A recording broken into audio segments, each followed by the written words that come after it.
Hi, okay, so let us proceed now to our next topic. So by using our JavaScript, JavaScript function, all about our short overview regarding our function and function declaration and expression. Okay, basic program example using our function declaration and expression. So mali-discuss natin yung differences between function declaration and expression. Function will return value using our HTML tags.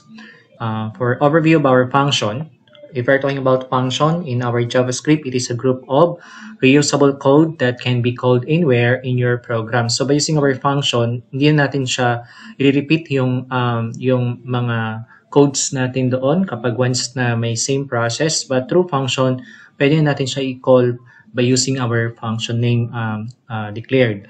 So it eliminates the need of writing the same code again and again. So it helps programmers in writing modular codes. And functions allow a programmer to divide a big program into a number of small and manageable functions. So kaya ko siya sinasabi lagi na by using this function, at least makapag-focus ka lang if your transaction is all about calculator, so at least calculator lang yung laman niya, all about information in system or basic information lang yung basic information lang yung content niya. So makapag-concentrate ka at ma-divide mo yung mga big portion ng program mo and easy to understand kasi naka-organize siya. That's the purpose of our function. So like our Java, mayroon tayong tinatawag na different types ng function. Like we can say returning, overloading, overriding. In our JavaScript, let us check if those technical terminologies applicable nga ba sa ating JavaScript.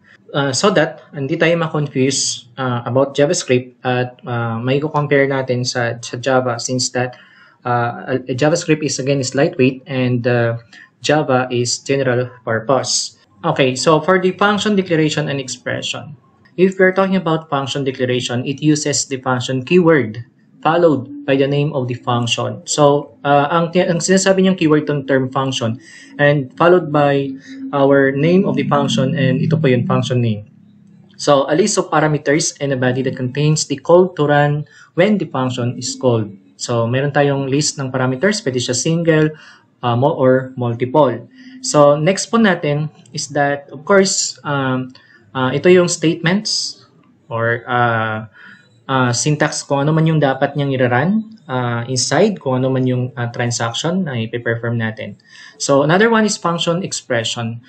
Function expression, it is a way to define a function by assigning it to the variable or constant. So na-discuss na natin yung part na paano ba ma-declare ng variable using our JavaScript. So we don't have direct declaration data type, but di ba, may distinguish siya through assigned value.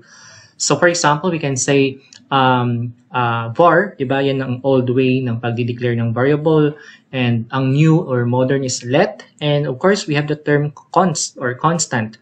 So, na-declare naman dito yung variable or const. So, na-explain natin yung kaiba ng var at ng const from the word itself, constant. So, ito naman siya, declaration. It is a way to define a function by assigning it to the variable or const. So, meron tayong const, then followed by variable name and is equal to, and may tawag po dito sa type ng function expression at mali-discuss natin sa next slide natin. So, here, list ng parameter natin. And of course, next is the statements. So, kung ano yung execute niya. So, let us begin sa basic application ng function declaration. So, ang function declaration, ito yung common na ginagamit natin sa academics.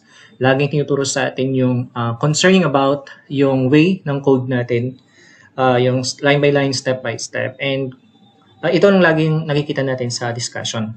So, for example, I have here function, then greet is equal to name. So, function name is equal to greet, and this is our, may single parameter tayo inside, and it refers to our name1.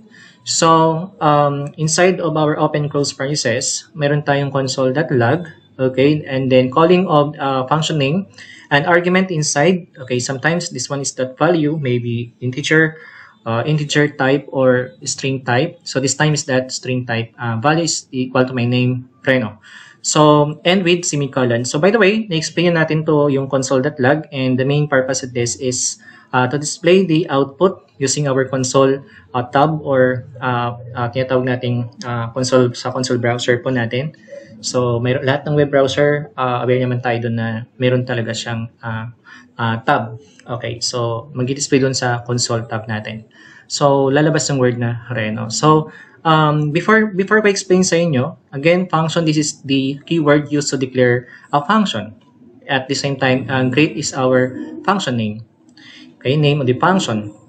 And name1, this is our parameter. It is like our placeholder. And tayo po ang nag-declare nito kung ano man po yung gusto natin. So, we can say, since that this is a parameter, so general term, we can say object name, or this time is that, of course, from the word itself is that parameter. So, declare dito, tayong nag-declare nito kung align doon sa kung ano yung argument na i-handle niya. So, since that mag-handle siya ng value, okay, galing siya pass by value dito sa ating calling ng function name, which is Reno sa argument.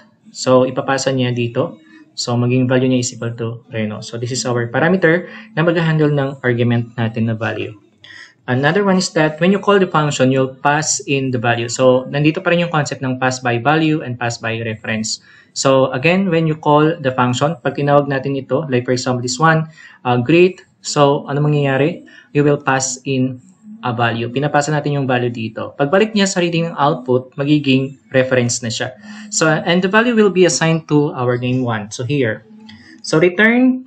So, this keyword send a value back from the function to where it was called. And sometimes this type of function sa programming language sa Java pure is what you call returning type of functions. From the word itself, return, okay, reserved word din siya, or keyword in our JavaScript, responsible to send a value back, okay, from the function to where it was called. So dito sa tinawag, okay, pag after that, series ng a single transaction, mag-return siya. So, ibabalik niya dito, magiging reference na siya. Ibabalik ulit dito sa ating calling ng function name at i-display niya yung content ng word ng return natin. So, next is that first name. So, inside of our return. So, of course, this one is, kung naalala niyo pa yung first topic natin, we use the term backticks. So, ito yung nakikita natin parang single quote but hindi siya single quote na makikita siya sa taas ng sa tab natin. So, another one is that this is what you call mula dito hanggang dito sa dulo is what you call our template literal. Okay, obvious naman from the word itself, template literal or literal string, kung ano yung output inside of our return, yan lahat ay i-display niya kapag once na nag-return niya siya ng expected argument. So, next is that, yan, we're using the term backtick. So, ito yung dalawang yan, open and close backtick. But inside is what you call template literal. So, used to create a string that can include variable. Another one is that yung first name talaga, so ito yung explain natin buo. First name is plain text and this one, $sign. Okay, so by using our JavaScript, no, wala siyang ganong much explanation, but part po siya ng tinatawag natin yung string interpolation kapag once nagre-read tayo ng argument inside of our template argument, or if you're using that template argument, you need to use string interpolation. So ito yung kanyang concept para mabasa niya na mayroon siyang certain or expected argument na i-read. Yan. So this is how you insert the value of the variable name1 into the string. So next is that yung greet natin na nakikita natin, assumed to be a function defined somewhere in your code. So function name. So Reno, of course, ito yung tinatawag natin pass as an argument to the greet function here. So, pinapasa niya. So, first transaction, console.log, then greet is that ipapasa niya dito. So, i-handle ni parameter name1, and then babasahin niya yung transaction inside. So, meron tayong return, first name, then followed by value ng argument Reno. Then, after nito, paglabas nito sa function, maging reference na siya. And itong console.log, i-display niya yung expected output sa console tab. So, that's the reason why our target first output is that first name is equal to Reno. Ayan. So, yan po yung ating expected output. So, second, so we already discussed the function declaration. let us proceed now to our function expression. So like what I said, madidistinguish natin siya because of the declaration by using var or const. So this time, we need to use const. So explain natin what's the const mamaya. So meron ako dito explanation sa gilid. So const greet to, kasi what a function, wala pa rin siyang function name, and name to. So itong tawag sa function na to na wala siyang function name is what you called anonymous function expression. So an anonymous function expression in JavaScript is simply a function without a name. Again, function without a name is what you call function expression. That is assigned to a variable and then pass as an argument. So here, pass as argument or use immediately. So, question is that, sino pala tatawagin natin if we are going to call the function name since wala tayong function name. So, here in our function expression, if you want to display or return the output or if you want to pass the value, ipapass natin siya through assigning variable. Okay? Or variable declaration. So, ipapasa natin yung argument dito po. So, meron akong last name. So, here, name2. So, ipapass niya yung value. So, this is our argument. And magpagbalik niya magiging reference na siya. And lalabas yung expected output through return. So, last name. And then, still, ang gamit natin is what you call template literal by using our backticks. And, of course, by using our string interpolation. So, expected output, of course, last name, then followed by word const. So, let us explain. Again, const means you are declaring constant variable and called greet to. Once assigned as greet2 cannot be reassigned because that's the meaning of const. You cannot be reassigned to a different value since that declared as constant. So, itong line, function name, this is what you call anonymous function expression. Again, explain that the meaning of our anonymous function, function without a name. So, it accepts one parameter. So, since isa lang siya, and it is what's called name2. So, whatever value you pass when calling, using our function name, using our, this one is that declaration type of expression of function. So, will be stored in name2. So, ito po ay hindi siya function name, but here is our declared assigned variable. So, return last name. So, ito ay backtick pa rin ang template literal. So, by calling our argument name2, and this is still what you call string interpolation. So, it insert the value of name2 directly into string. So, ito yung way natin ng pag-read. Mayroon pa kasing isa, di ba, yung by using our double quote and you need to concatenate using our plus.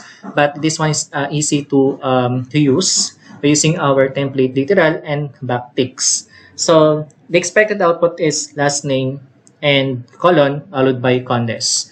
So, again, anonymous function is a type of function that no name after the function. So, in short, function without a name is what you call our anonymous function expression.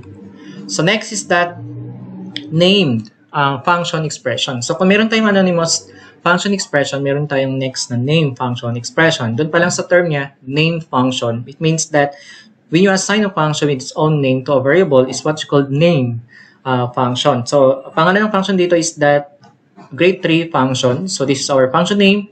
And acting like this one is function's internal name.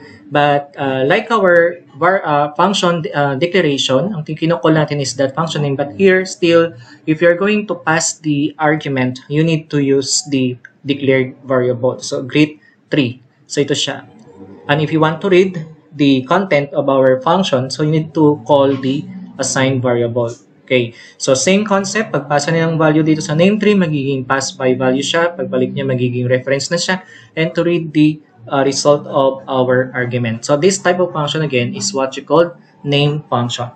So, mayroon ako ulit ditong explanation sa gilid so that it's not difficult for you to understand lahat ng line by line na explanation. And another one is that minsan nakakalimutan natin itong semicolon sa dulo, but by using our syntax, may semicolon siya. But of course, with or without, at least ma-distinguish yun na, okay, nagra-run pa rin siya kahit wala siya semicolon.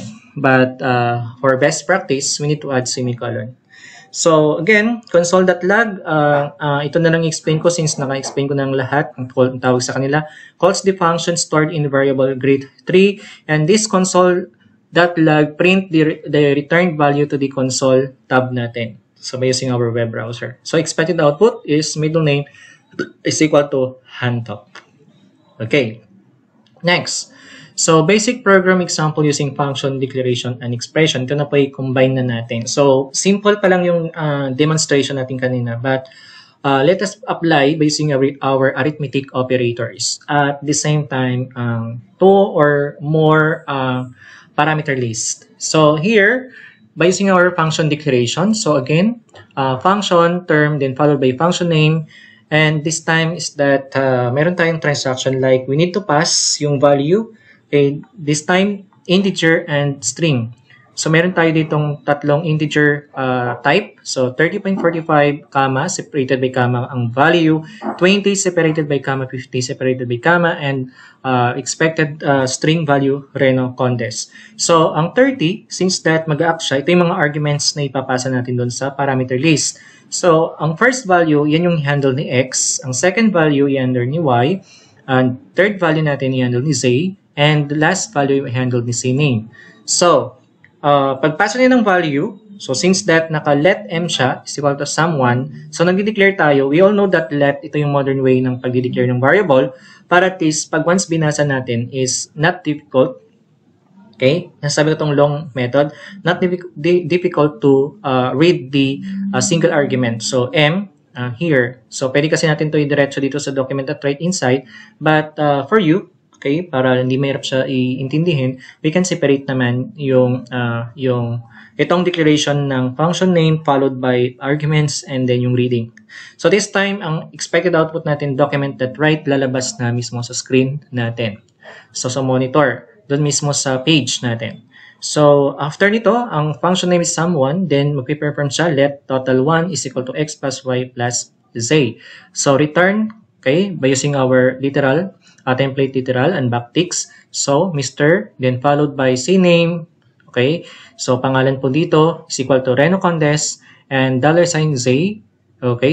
Is, ayan, Mr. Condes, then the sum of X, Y, and Z is equal to total. So, pagbalik niya dito sa sum1, since i-call natin yung function name, magiging reference na siya at i-read na niya yung series ng arguments na nakikita natin sa term na return, and this is return transaction natin, single transaction natin. So, ang magiging expected output ay Mr. Condes, the computed result of 56, dito pala, 30, 45, 20, and 50 is equal to 100.45. So, ito yung unang output niya.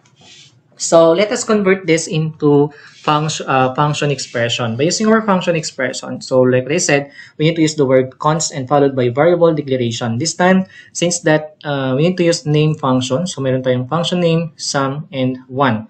So, next is, let us proceed. So, pinasa natin yung 56, 13, 6, and 87.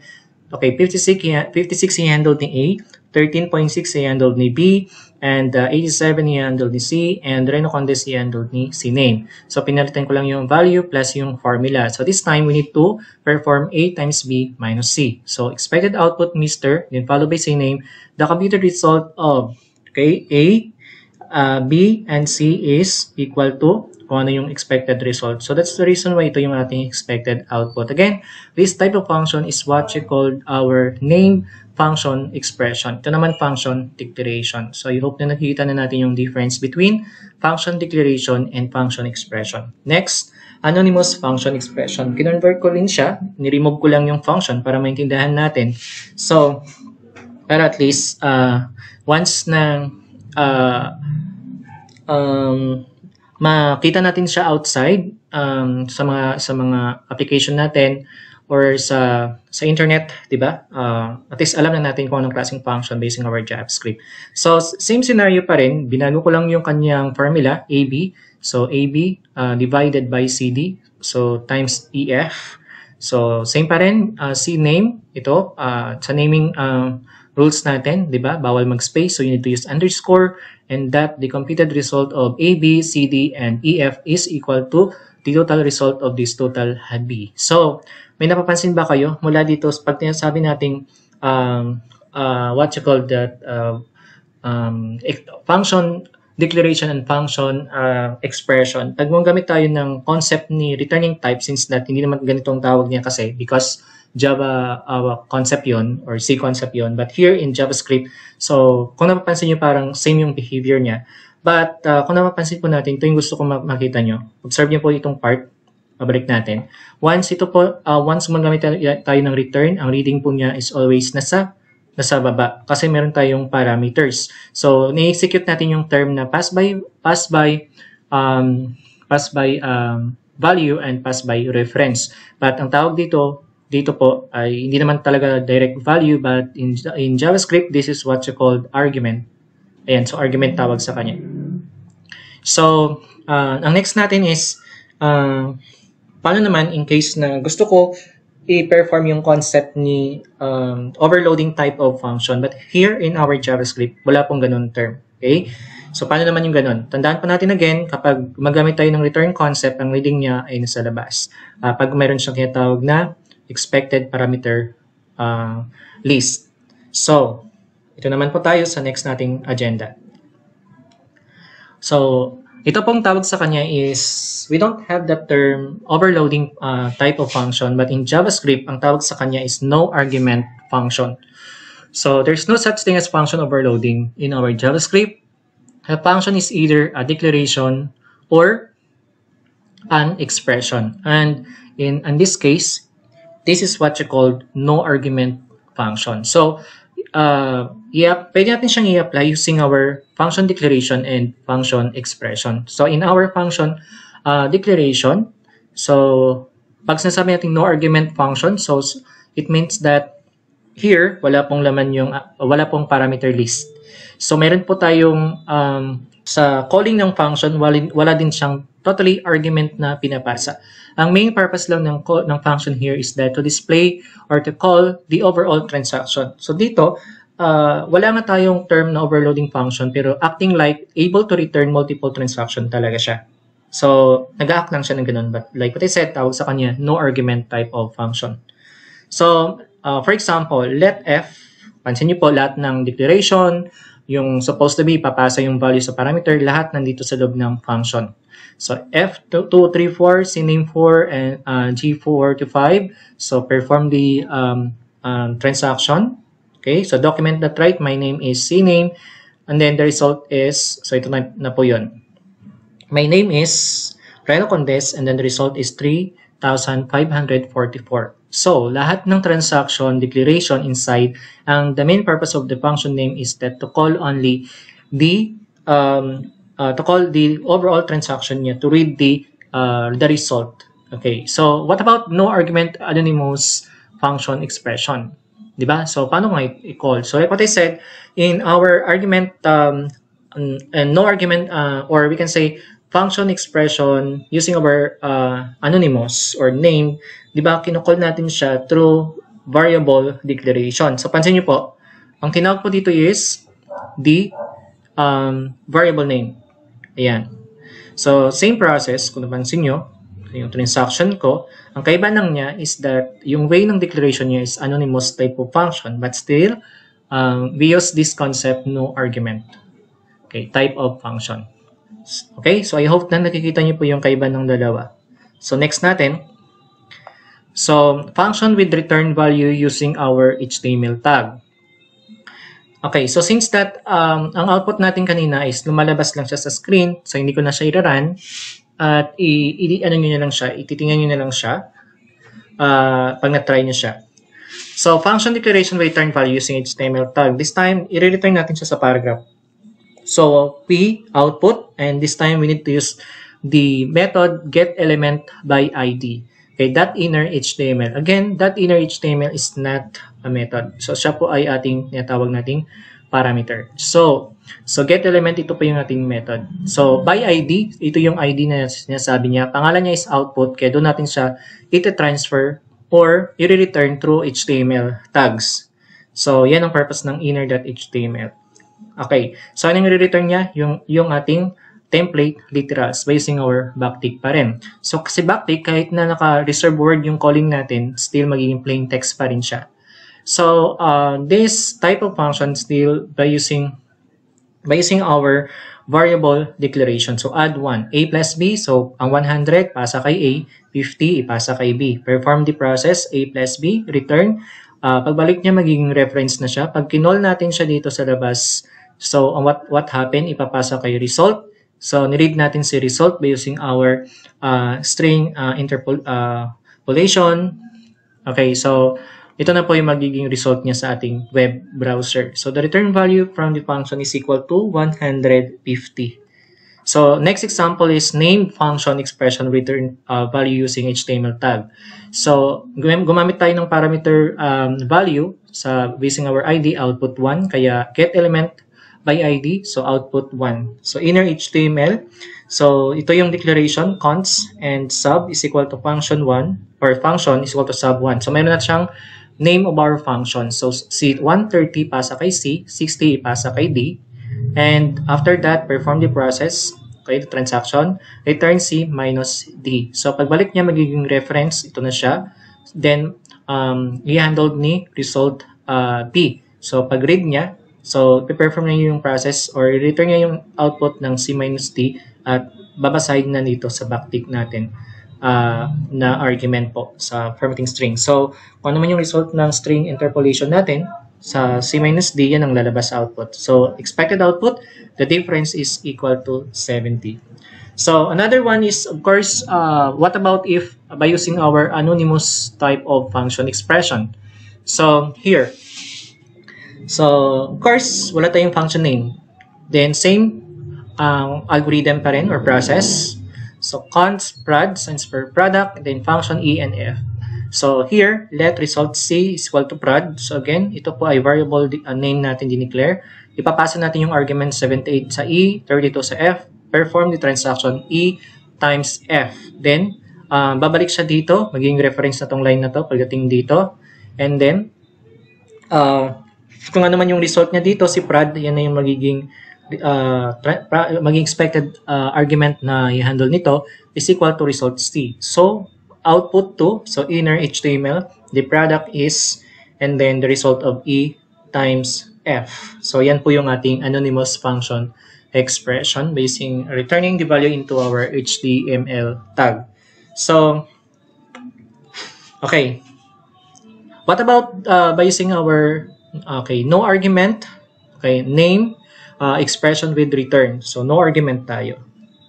So, pag sinasabi natin, of course, no argument, like I said, is that wala tayong argument inside of our after ng function name declaration or pinapasa sa taas. Ganito lang po siya. So, same concept. So, ipapasa natin sa output 2. So, itong line. So, okay. I-read lang niya yung transaction nitong function na to, which is the name function. So, kung ano man yung result ng G divided by H, so magiging the quotation is then followed by result. So, ito po yung expected result natin. Tinawag lang po natin yung ating function na hina-handle po ni result D. So, yan lang po sa ating demonstration using our different types ng function by using our function declaration and function expression. Again po, at least naintindihan nyo na yung concept, kaiba niya sa Java programming language as general purpose compared to our JavaScript na lightweight lang siya. So again, wala pong concept ni returning type of function and overloading type of function, but more about JavaScript function declaration and function expression. Thank you and God bless.